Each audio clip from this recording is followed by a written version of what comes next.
Hi, everyone. Welcome to our second episode of our podcast, From Here to There. My name is Dasha. I'm student founder of Connected. We're a platform that connects talented people with international opportunities worldwide.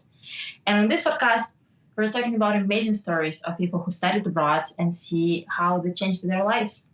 And today, our guest is Anand. I'm super excited to welcome you to our podcast. You like an amazing story of how I don't know, like international experience evolved into breathtaking career. Anand built many products. I think, correct me if I'm wrong, like worth like 2 billion valuations. Some of them been product growth lead in Meta and Facebook. We're also very proud that Anand is our advisor and investor. So kind of like kudos to having such an amazing speaker on one of the first episodes. Welcome, Anand. Thank you so much, Dasha, for having me in this podcast. Yeah, definitely happy to share, and give back. Kind of, I always feel international communities. I want to always give back to the community. So, for me, like one of the key points is like of becoming an investor advisor with study abroad or study free is to like to help these international students as much possible. So happy to share things that I went through and learnings that I had, and share as much as possible. Yeah, of course. And thank you so much for spending time. And yeah, I would like actually to start with like your why. Like we have like many different why we wanted to study abroad, why we wanted to get this, like degree, because the process is kind of like complicated. Yeah, we have to invest a lot in terms of the time and effort. And like our why has to be very strong. So what was your why you wanted to get this degree and went down this journey? Yeah, it's a really good question. Like a lot of people from India would be able to connect with what I'm saying. My the deepest reason why I wanted to study abroad was exposure. Like when I was completing my undergrad in India, I was doing engineering. This is like almost like it's time has flown past, almost 20 years ago. I was an engineering major coming out of college. A lot of people wanted to aspire to get into MBA and further enhance their management. I did have my aspirations there, but I also wanted to gain experience. So I was working in an international firm to to grow my experience in different aspects. And as part of that, what I realized during those travels was like doing an MBA in India was not going to give me the exposure that I need as a person. On a broad level, like in terms of challenges, in terms of cases, case studies, in terms of how I would approach, business and how do I approach management. And that was one of the reasons. What I did is I went to different schools, both in India and abroad, during my time when I was working after was to see what was that exposure to education look like.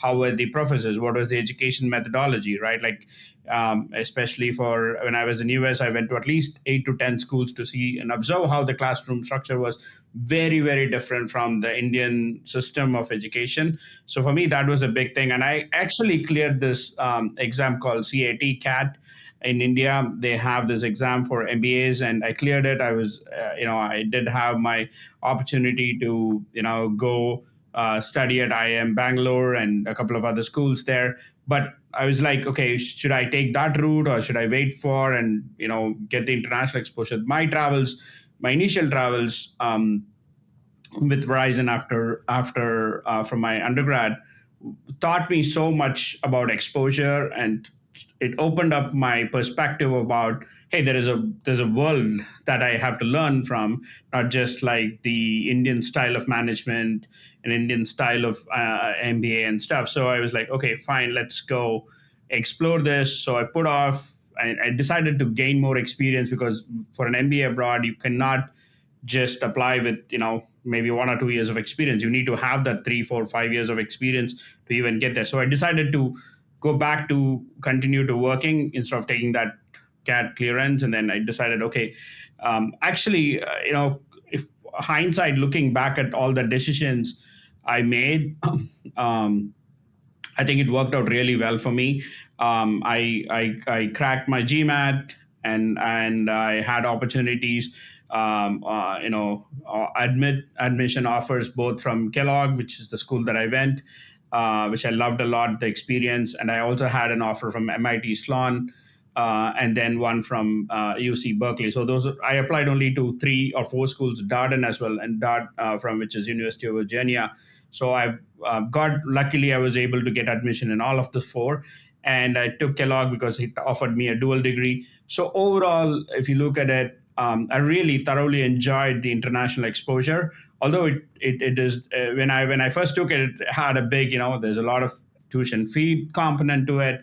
There's a lot of other variability that was literally making me think twice. But now if I were to do it again, I'll just do it again. It just the nature of international education brings you so much exposure and so much experience and connections that I don't think I would have gotten if I had taken an IIM in India or an ISB in India. So that's kind of like at comparative schools in India. Yeah. Mhm. Thank you so much. I have like maybe a bit like provocative question here. So MBA is a very pricey experience. Out of all the degrees out there, MBA is the most expensive. Mhm.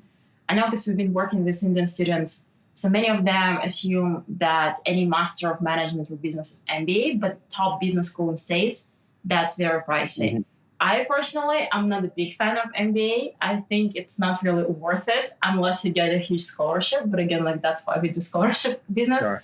What's your opinion in terms of value for money? MBA currently nowadays, with all the education, with all the transformation in the market, is it actually a journey to take for young, inspiring professionals and future leaders? Yeah, it's a really good question, right? Again, it's something there's a logical way I should have evaluated this, but having gone through it, it's been like it's more than 10 years I've completed my MBA and that been in the US for so long. For me, it's still worth it. Like I'll give you some aspects of this, right? For me, one, I did a dual degree program. I didn't just do an MBA. So I did a Master of Engineering Management and an MBA together. So, and the Master of Engineering Management didn't cost me at all. It was completely scholarships I was getting and all that. And then together with an MBA, it's called the Triple M program. So it costed me almost the same as in doing a separate MBA. So I was getting 2 degrees, and also one was a STEM degree, which helps me stay a little longer in the US. So that was one advantage I was looking at. And then the second thing for me is, right, like again, it's like taking a big bet, right? Like, so when you are taking a big bet, you have to be cautious and look at different variables. For me, the second thing was having a brand and a community, at least at that time, mattered a lot, right? Like one, when I say Kellogg, Northwestern, the amount of people that have graduated from there globally, right, not just in India or in US, is amazing. There's an amazing network of people that is going to be helpful all through your life, right? I'm pretty sure that you've seen that for yourself as well. Is like the network that you get out of it, it's kind of like more than that 110, 120,000. I'm pretty sure now the prices have gone up, which I'm not sure what it is, but like that 110,000, 120,000 investment was worth it in that sense. So for me, like I call them, they call it the top 7 MBA schools in US, which is the, like the top 7 schools. So for me, if it was not in the top 7, I would have definitely evaluated it 100 more times because it was the top 7. On top of it, all these top 7 schools offer a loan without a co-signee, which is pretty awesome, right? Like I don't need to have a US co-signee to pay for it. Okay, so they're taking a gamble on me. Okay, I'm going to take a gamble back with them on that. So that's kind of why I took the risk, and it was worth every dime because schooling and the classes and learning is, yeah, that's great, but I think like what I enjoyed mostly is the exposure and the people that I met and the network that I built, right, continuously on a lot of things, right? For example, now I'm doing a lot of investments. I've gone through the cycle, like build strong companies and everything, and now I'm like investing. Even today, like when I have questions like, hey, should I make this investment or not, like what should I do? I have friends in my VC circle, like I reach out to them. Most of them are from my school, right? Like that's kind of like, hey, what are you guys doing? Like we connect on a regular basis. So that's kind of like how I see the value. It's in the long run, it's so much more value. But again, if it could have gone wrong, and if I had to go back to India and pay that money, like I wouldn't be able to. Maybe I would have, but it would have taken 10, 20 years of slave working to get that money paid back. So yeah, so that's how I would look at it. Yeah. Okay. Thank you so much. Yeah, I do agree that from my personal perspective, the biggest investment asset you get from the MBA and any graduate degree in States is networking. Mhm. That's your social capital that you build, and that's priceless. Like it's again, like if you know how to utilize it and use it with a career. I have like a few like follow-up questions, and I won't take too much time, but I wanted to elaborate on the like making this bet and taking the risk. And well, like I remember myself, I see a lot of students in our case, when it comes to making decision about applying to the school, I don't know, like top school, not top school, getting the loan, or even like moving to a different country, there's a lot of fear behind this. It could be like a different extent. And I also noticed, again, let's talk about product metrics. The biggest reason of churn is fear. If people are afraid, they will not succeed. What was in your case? Like the fear versus motivation ratio, and what would be your top advice for those people who like right now contemplating stepping down this journey because they're too afraid and I'm going to succeed or like it's not going to worth it. Right. It's a really good question, right? Like maybe this is me in specific, right? Like I've always thought about sometimes you need to take those kind of risks in your life. And see, you only have like a certain period in your life that you have to make these bets. And especially doing that MBA abroad or doing that master's degree abroad is one of those moments where you've got to take that experience exposure, right? Like, so again, like I've not known a lot of people, at least this is my circle of people that have gone abroad, like be it in Europe, be it in Canada, be it in US, and have, even though some of them have come back, have said like the exposure and the value and the experience that they're gaining was not worth it.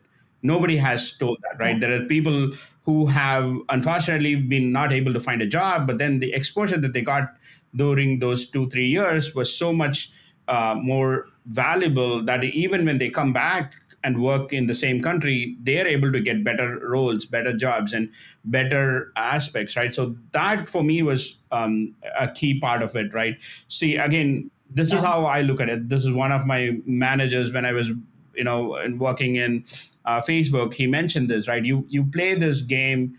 It's only a numbers game, right? You can play, like a $10 game in your life. You can play $100 game. You can play a Yeah. $1,000 game, $1 million game. It's only a number, right? If you look at a Yeah. lot of people, they just play in the $1 million game, and then you're like, okay, that's different. Again, if not able to pay, you're not able to pay $1 million. You're not able to pay 100,000. It's almost the same, right? If you look at it that way. So I'm willing to play the $1 million game now. Like if you ask me when I was out of bachelor, I would be playing a $10,000 game. That's the biggest money for me, right? Again, now I'm able to look at the bigger picture. Okay, so how do you add value, gain more experience? When I look back at my life and say, like, 30 years down the line, is this something I would love about, right? Is this something that I Yeah. made a worthy investment on me, right? Again, leaving the Yeah. studies aside, that in itself Yeah. was so much more valuable. But leaving that aside, what am I going to get, right? So that for me is great. And especially many countries are really embracing this international student idea, right? Like look at countries like Germany, countries like Canada, Yeah. right? They're not even asking you to take that much risk. Some of the education is much Yeah. cheaper there. So identifying what's your level of risk. If you ask me, like I would say, like definitely do international education at some point in your life, and that exposure you will never regret. I mean, like if your risk profile is low, then go for countries that are offering some level of like government compensation or stipend and stuff. And then if your risk level is high, go for countries like US where you take a bigger, higher risk, and then the opportunity size is also bigger. Or end up creating a venture startup when your risk level is the Yeah, highest. exactly, right. It's When you again jump out and happens. start something and make it happen, right? Again, we all are going to take risk, Yeah. and that's the see where. I mean, you have to believe in yourself at some point. Like the world Yeah. is going to be dark, and hopefully the network and your effort and you're putting all your effort and time, and also like you need to keep yourselves really positive during those couple of years after school, because that was the it is kind of like a big burden for me. Like I've never taken, I don't even carry credit cards. I don't have a credit card actually. That's weird. But I don't believe in this idea of like buying things that I have not saved on. So for me to have a $110,000 loan on my head after finishing school was such a big headache. And I paid it off in 2 years. So it's done, Oh, right? wow. Like two maximum 2.5 3 years. So it was like over. Like I was like, okay, fine, I will never take loan in my life, kind of a thing. So Okay, that's actually a great transition to my next question. Because everyone wants to study abroad. I mean, some people want to just get, I don't know, travel to the country. But let's be honest, the ultimate goal is to be happy, to live in a great country, and hopefully be rich. Like find a great job, like get a high salary. We all international immigrants, we know this.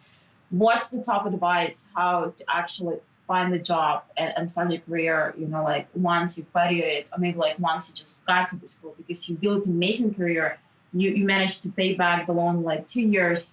And I know lots of students are struggling and they coming back to their home country, which is not a bad thing, but still I guess that's not what they're expected. So like what's your top advice for them? see again, like so I think like a lot of people miss out the idea that you are in the school, yes, to study, but you're also like looking an opportunity to find. And that's why these like all these countries do provide a proper program. Like in the US we have an OPT program, and that allows you to go do longer internships and work in companies without having a lot of fuss about it. Same thing in, I believe, in other countries as well, right? My point about job is, right, it's kind of like identify where your strengths are, right? Like even before, for me at least, like the reason I took 5 6 years before I took even an MBA is to, I want to build a strength in some place which I can apply after my school. So it's not like you go there and everything will be brought to you. So build skill sets even before you go to school, or like areas of expertise, right? Okay, fine, like, hey, I want to do my master's in artificial intelligence. What are you doing now to really build that? I mean, a lot of the Yeah, broader education is already available online. Are you really putting it in practice? Are you running some freelance work?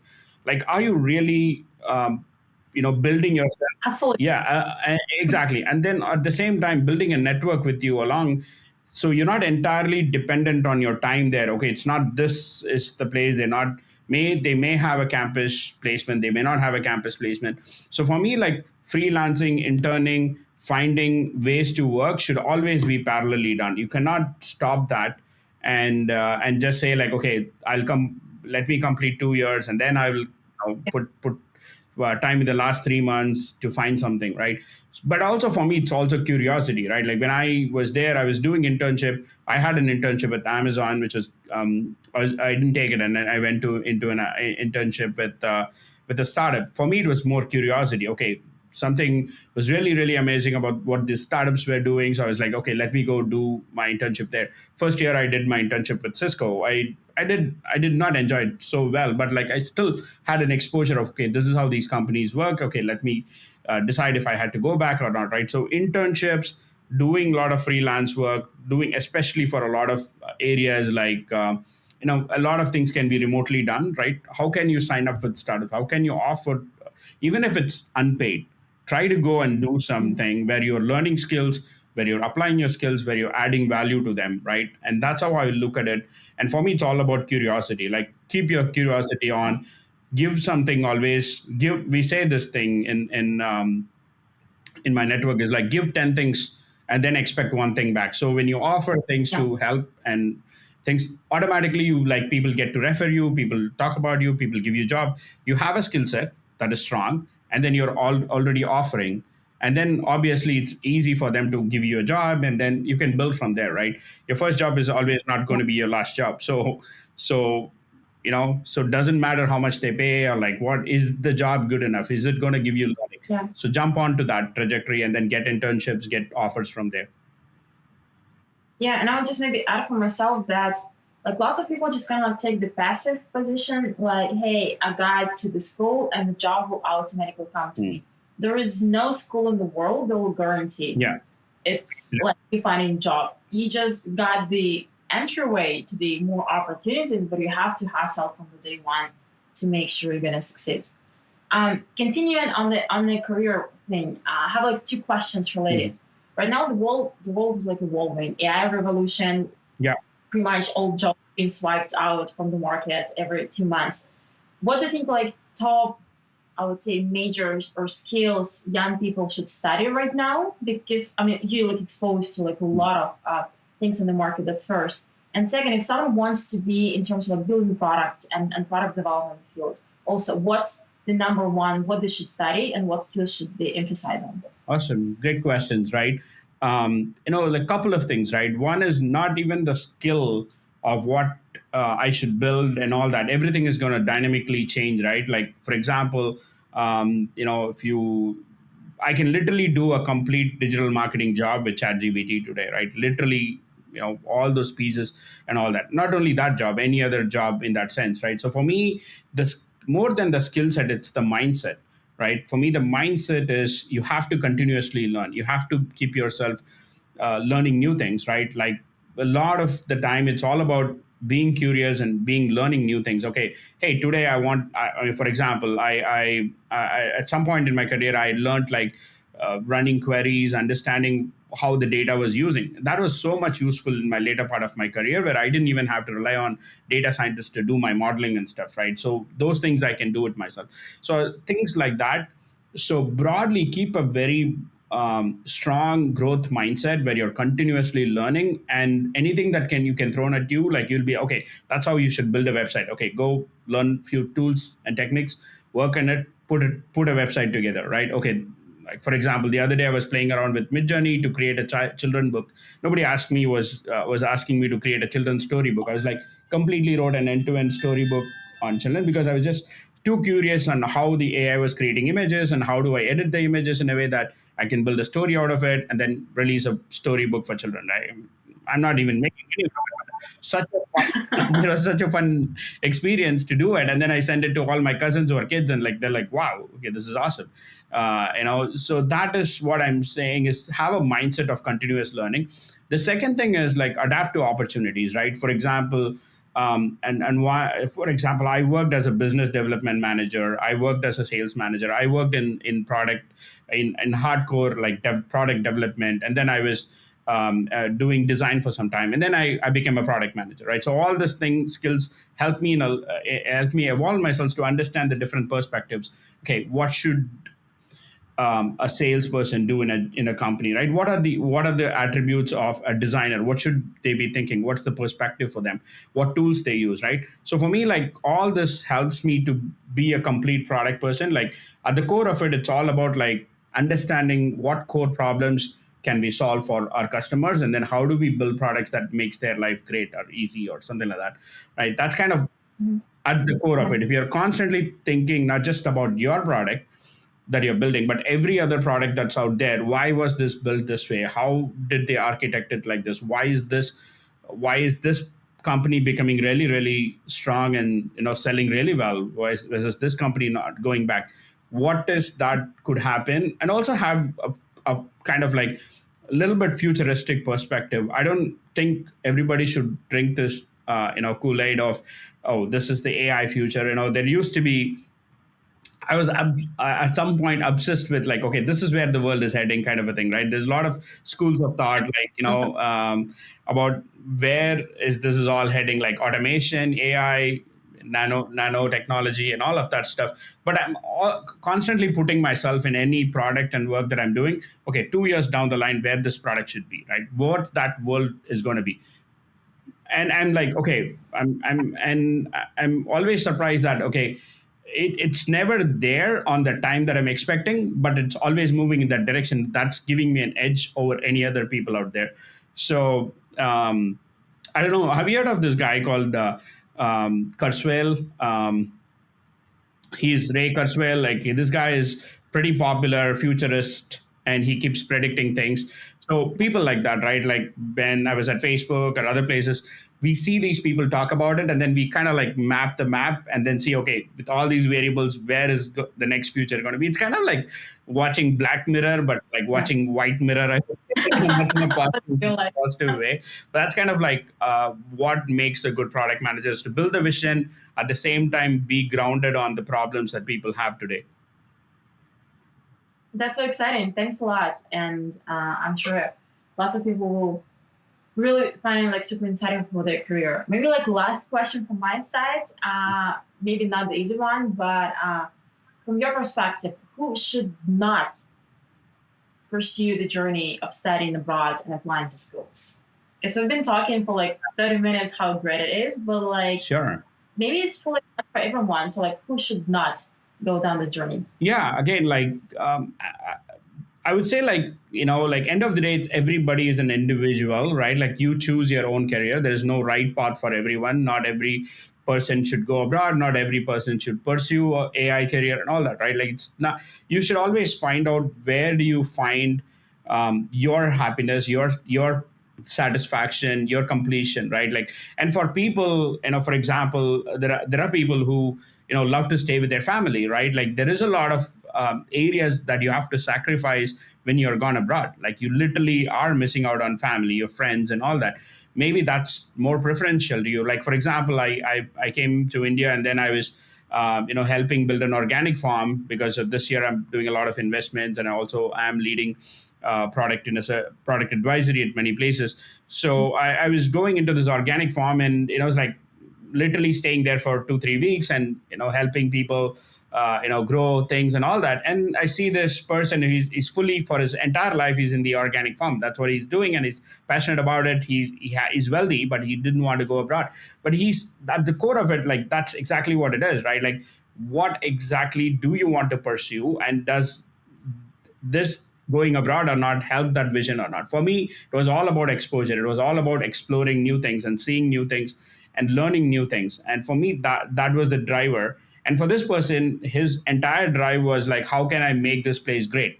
Like, okay, so that's excellent that he identified that drive way too early.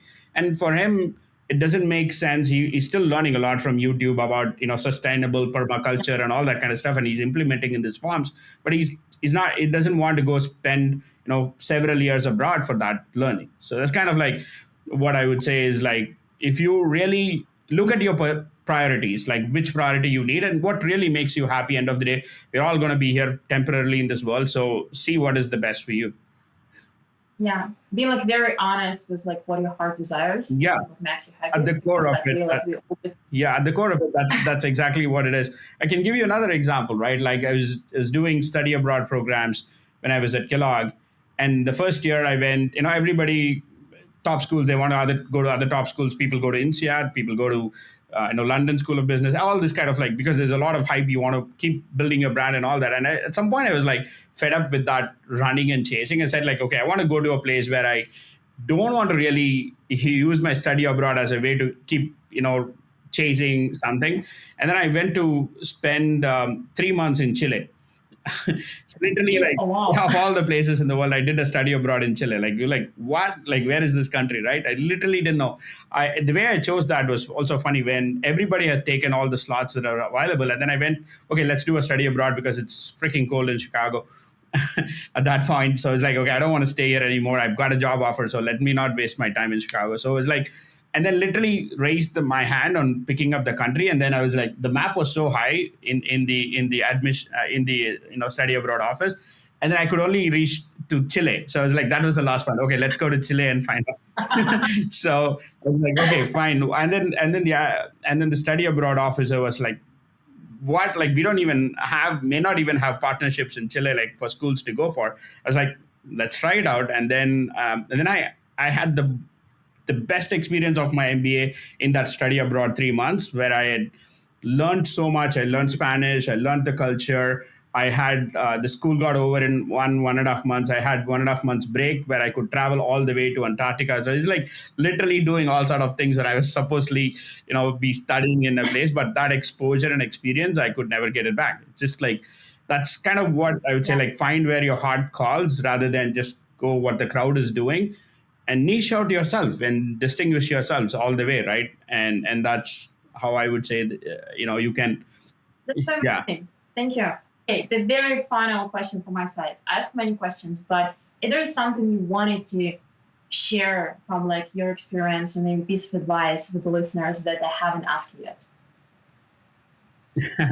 I don't know. Like, see, I generally avoid, like, see, for me, like, I go by experience, right? Like, I put myself in there. Yes, there is some valuable learnings you can hear and learn from. I, the only thing I feel is like borrowed knowledge can only help you so much. Like, I mean, other people can say things unless you immerse yourselves to learn something new, right? For me, that is the only thing. I like what other people do and learn from them, but at the core of it, I still have to go experience it.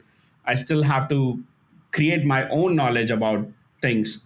So for me, like, that's kind of why I also tend to stay away from advices. I say, like, go experience it, feel it yourself. You make your decision, you make your path, and every path is unique and every path is fun. So that's what I. But you're an amazing advisor yourself. You're advising us on the product. Yeah, so there are some things like structured and some science that you can, learn and apply. At the same time, if you just talk about broad life, there is no borrowed knowledge. You just have to experience life yourself and learn from that yourself. That's what I would say. Amazing. Thank you so much. It was so great and it was so inspiring and insightful as well. Thank you so much for finding time. Again, guys, Thank it's podcast from here to there. My name is Dasha, Son of Connected. See you in the next episode. Thank you so Thank much. you.